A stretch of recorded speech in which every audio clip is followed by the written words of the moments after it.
Éponyme, il est 7h41 et nous vous invitons à découvrir à présent l'association ivoirienne pour les Nations Unies. Cela suscite très certainement votre curiosité et bien plus de détails dans ce numéro d'ONUCI FM Action. C'est en compagnie de Christian Balou.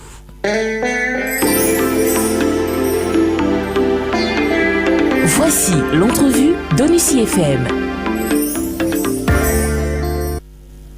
Bienvenue dans ce numéro d'ONUCI FM Entretien. Nous recevons M. Jean-Richard Niago, c'est le président de l'Association ivoirienne pour les Nations Unies, en abrégé AUNU. Il est sur ce plateau bien évidemment pour nous parler des différentes activités que mène cette association à travers toute la Côte d'Ivoire. M. Jean-Richard Niago, merci d'avoir accepté notre invitation. Bonjour, merci Christian. Alors, l'Association ivoirienne pour les Nations Unies, ça a été créé en quelle année ? L'AUNU est membre de la Fédération mondiale des associations pour les Nations Unies qui a été créée en 1946 et dont le siège est basé à New York et compte plus de 100 associations membres. Alors, quels sont les objectifs qui sous-tendent la création de l'AUNU ? Effectivement, l'objectif principal de l'AUNU est de sensibiliser la société ivoirienne sur la nécessité de la paix. Donc, elle sert à promouvoir la paix et le développement, à améliorer les conditions de vie des populations, surtout celles des populations rurales, effectivement, et à contribuer à la réduction des violences contre les femmes et soutenir la protection et le retour des réfugiés.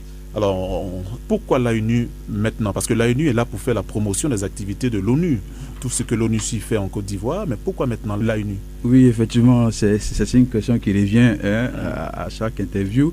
L'existence de l'AUNU se justifie par le fait que le contexte social est beaucoup plus apaisé qu'il n'était il y a plus de 10 ans. Effectivement, il faut savoir que le système des Nations Unies travaille de deux manières différentes, c'est-à-dire d'abord pour le maintien de la paix et pour le renforcement de la paix. Au niveau de la Côte d'Ivoire, le système des Nations Unies a agi dans 3 domaines spécifiques. D'abord, pour le maintien de la paix, et puis dans la phase active et participative aux élections. Et nous sommes aujourd'hui dans le contexte du renforcement de la paix. Donc, dans cette phase, il est plus facile de travailler avec la société civile et les organisations de la société civile comme la nôtre. Alors, quel est l'intérêt de faire la promotion des actions des Nations Unies ? L'intérêt de faire la promotion des actions des Nations Unies relève d'abord des principes de la neutralité de l'organisation des systèmes des Nations Unies. L'ONU est une structure, est une organisation neutre. Effectivement, nous aussi, au niveau de l'ANU, nous sommes neutres par nos missions, nous sommes neutres et nous pensons qu'un tel acte de neutralité est bon, c'est une valeur noble en fait, que nous poursuivons. Quels sont vos moyens ? Vous disposez de quoi ? Parce que l'ANU est une organisation non gouvernementale, donc une organisation humanitaire. Alors, comment vous faites pour avoir suffisamment de moyens pour aller vers ces populations-là ? Oui, c'est vrai, c'est une très bonne question.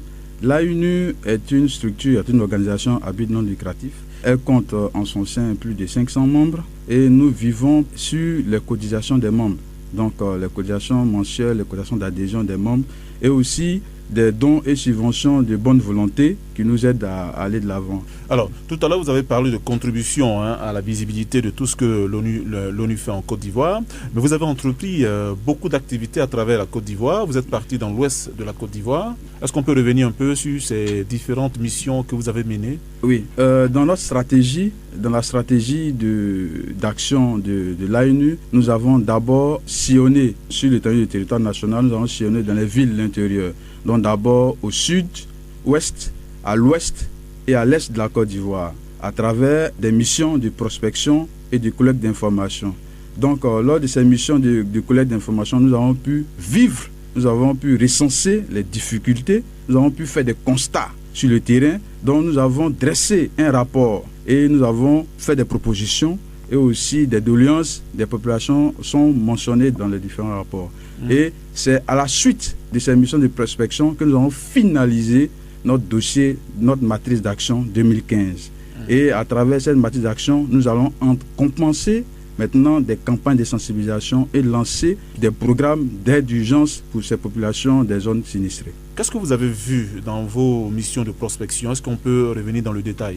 Oui, lors des missions de prospection et de collecte d'informations, nous avons pu constater, par exemple dans les zones sud sud-ouest, par exemple dans la région du Lodjibois, surtout dans les localités d'Adebem, de Godjiboué, nous avons pu constater que lors de la crise post-électorale, des maisons ont été détruites, brûlées. Il n'y a pas d'eau potable et par exemple, beaucoup de ces populations ont perdu tous leurs biens. Donc les écoles n'existent pratiquement plus. Les enfants prennent leurs cours sur des toitures en paille, dont il n'existe des salles de classe et aussi pas de maternité. Donc ce sont des réalités que ces populations vivent. Nous, à travers notre matrice d'action, nous avons lancé un programme d'urgence pour d'abord construire des écoles, pouvoir apporter à cette population de l'eau potable par des constructions de forages et aussi en fonction des moyens que nous aurons, pouvoir construire des maternités. Parce qu'effectivement, nous avons vu au quotidien ces difficultés de ces populations-là. L'ANU ne peut pas rester insensible face à ces difficultés. Parce qu'il faut faire remarquer que l'ONU a beaucoup travaillé dans l'Ouest, dans la réhabilitation de plusieurs infrastructures. Et l'autre côté, dans le Lodjibois, tel que les villes que vous nous citez, il y a beaucoup de choses à faire dans ces zones-là. Oui, non, l'ONU, il faut le signifier, l'ONU fait beaucoup. L'État de Côte d'Ivoire aussi œuvre à travers son programme d'urgence aussi pour apporter un bien-être aux populations. Il faut le signifier, ces actions qui sont menées par exemple par l'ONUCI sur le terrain ne sont pas connues de la population rurale. Notre devoir ici, qui sert de canal entre les Nations Unies et la population, c'est d'apporter l'information aux populations locales et leur montrer effectivement ce que l'ONU fait pour eux au quotidien. Et aussi noter et relever les différentes doléances de ces populations vers le système des Nations Unies. Voilà, en fait, nous sommes un canal entre la population rurale et le système des Nations Unies. Voilà, je rappelle que Jean-Richard Niago, vous êtes le président de l'ANU. L'ANU, c'est l'Association ivoirienne des Nations Unies. Et vous êtes sur ce plateau pour nous présenter les différentes activités que mène cette organisation à travers toute la Côte d'Ivoire. Alors, quels sont vos projets à court, moyen et long terme? Merci. D'abord, nous avons élaboré cette matrice d'action qui va dérouler notre stratégie pour l'année 2015. Mais nous avons commencé déjà, au travers de cette matrice d'action, nous avons commencé à installer des cellules, dont la cellule de réflexion de l'université Félix Houphouët-Boigny. Les semaines à venir, nous allons installer les cellules de réflexion de l'université Abouba Diamé, Nangui Abrogoua d'Abouba Diamé, celles de Boaké, de Korogo et de Daloa.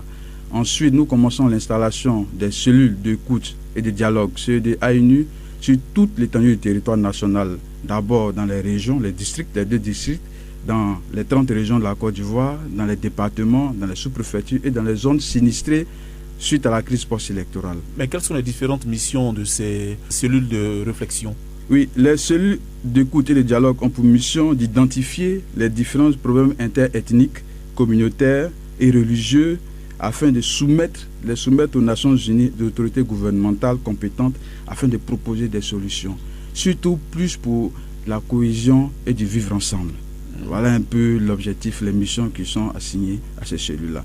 Et ces cellules nous permettront, nous, ANU, d'être informés en temps réel sur tout ce qui se passe dans toutes les localités de la Côte d'Ivoire. Alors, Jean-Richard Niago, la période électorale arrive à grands pas. Est-ce que l'ANU a des actions concrètes en vue de sensibiliser les populations dans le sens, de l'apaisement? Oui, bien sûr, puisque c'est une année stratégique pour la Côte d'Ivoire.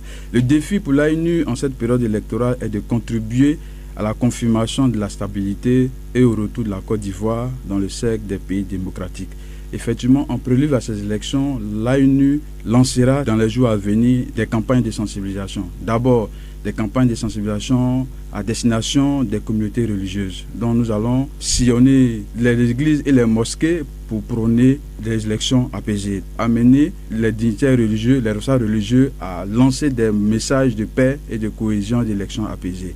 Après les communautés religieuses, nous allons sillonner les partis politiques.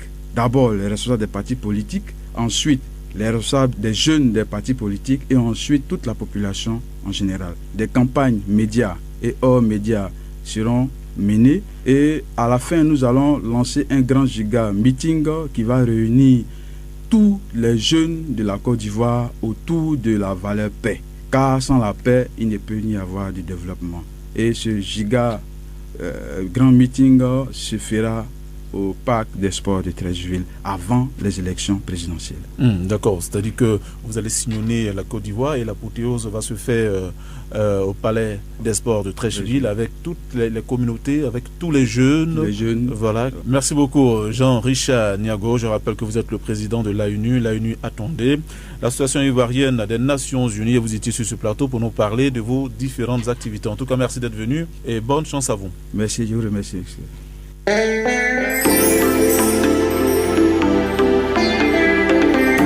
C'était l'entrevue d'ONUCI FM.